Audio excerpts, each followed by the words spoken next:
25 de junio del año 2009.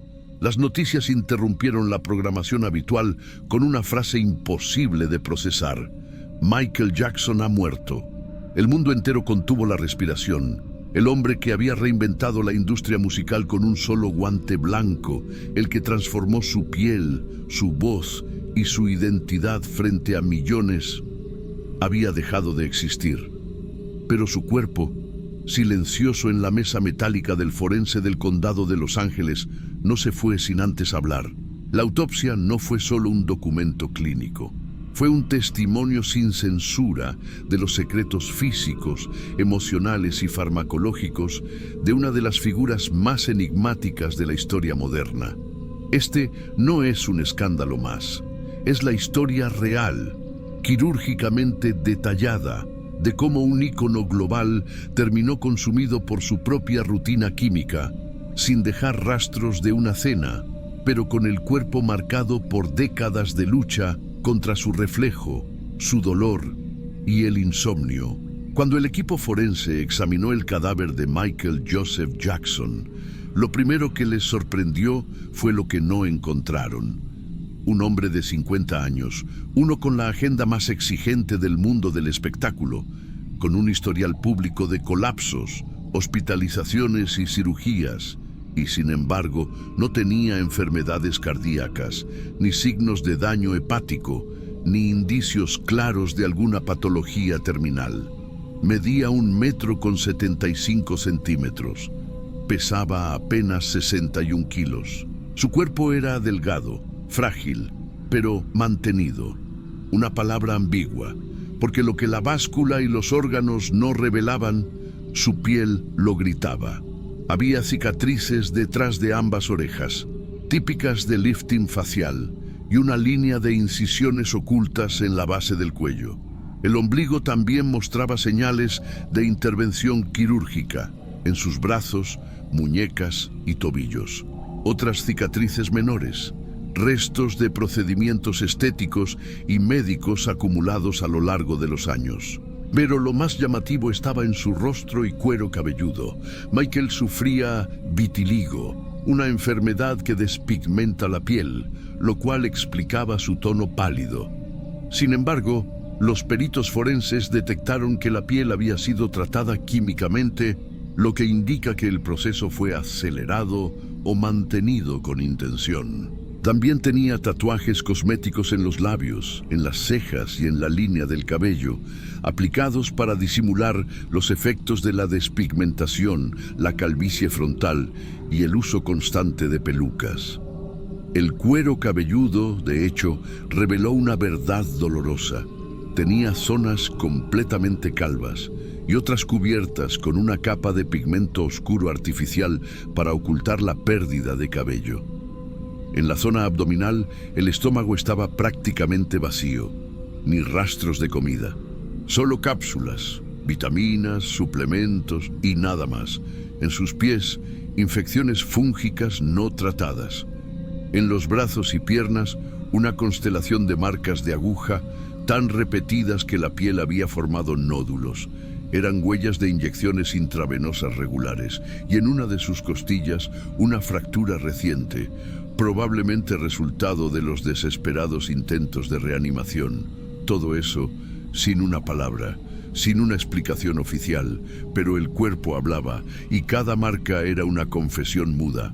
Para muchos, Michael era excéntrico, para otros un perfeccionista, pero la autopsia reveló algo mucho más complejo. Era un dependiente químico con una rutina farmacológica diseñada para sobrevivir al propio peso de ser Michael Jackson. Todo comenzó en 1984, cuando una explosión accidental en el set de una publicidad de Pepsi le quemó el cuero cabelludo. Ese fue el momento en que le recetaron por primera vez analgésicos opioides fuertes como el Demerol. Lo que fue una solución temporal se convirtió en un punto de no retorno. Con el paso del tiempo, el dolor físico se mezcló con el emocional. El perfeccionismo lo mantenía despierto. La ansiedad por volver a escena lo desvelaba. Los escándalos lo perseguían. Y Michael, en vez de dormir, negociaba con químicos cada hora de descanso. Su noche típica incluía benzodiazepinas como lorazepam, midazolam, diazepam, pero ni siquiera combinando varias lograba alcanzar el sueño profundo. Entonces venía el refuerzo, propofol, un anestésico de uso quirúrgico extremadamente potente que no debería ser administrado fuera de un hospital. Michael lo llamaba mi leche por su color blanco y porque lo ayudaba a dormir sin soñar, sin ruido, sin despertar con resaca. El problema era el contexto. No había equipo de monitoreo, no había respiradores, no había protocolo, solo un hombre rico con acceso a cualquier sustancia y un médico personal dispuesto a cruzar la línea. Ese médico se llamaba Conrad Murray y la noche del 24 de junio fue la última vez que Michael le pidió ayuda para dormir. La noche del 24 de junio del 2009, Michael Jackson subió al escenario del Staples Center para uno de los últimos ensayos de su gira This Is It.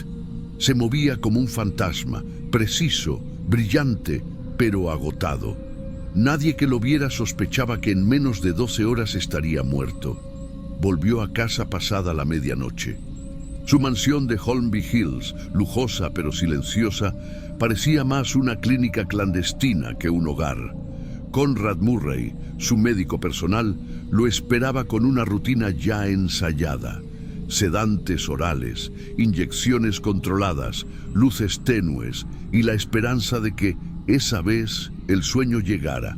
Pero Michael no dormía. A lo largo de la madrugada, Murray administró dosis escalonadas de lorazepam, midazolam y otros ansiolíticos. Nada funcionó. Michael seguía despierto. Y más que eso, roto. Roto por dentro, roto por fuera. Roto por la imposibilidad de desconectarse de su propio mito.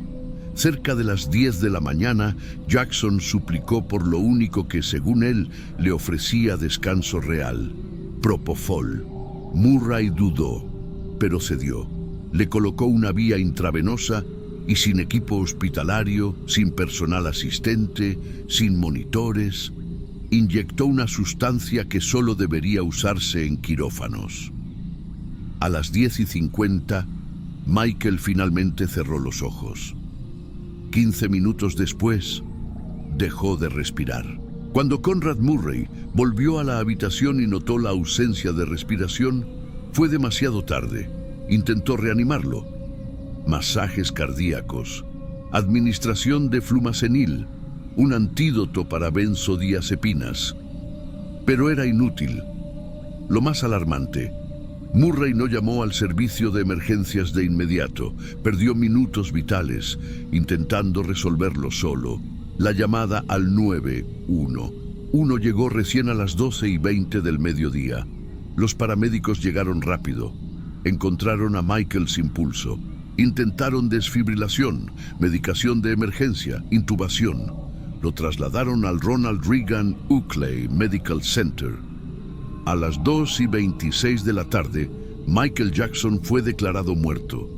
Tenía 50 años y había muerto no en un escenario, ni entre fanáticos, ni bajo luces, sino solo, sedado, en una habitación oscura, buscando lo único que no podía comprar: sueño.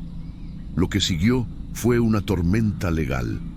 La autopsia, publicada semanas después, fue clara.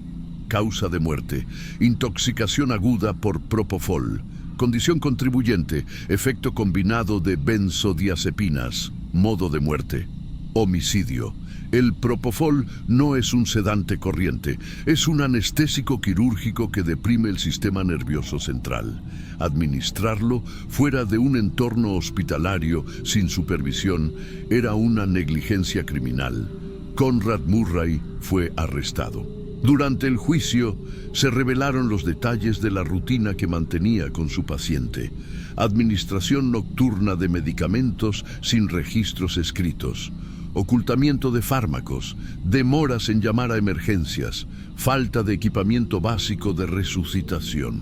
En 2011, Murray fue declarado culpable de homicidio involuntario y sentenciado a 4 años de prisión. Cumplió menos de 2 por buena conducta. Nunca mostró arrepentimiento genuino y hasta el día de hoy sigue defendiendo sus acciones. El informe completo de la autopsia reveló más que la causa de muerte. Fue un espejo quirúrgico de una vida oculta bajo maquillaje, fama y luces.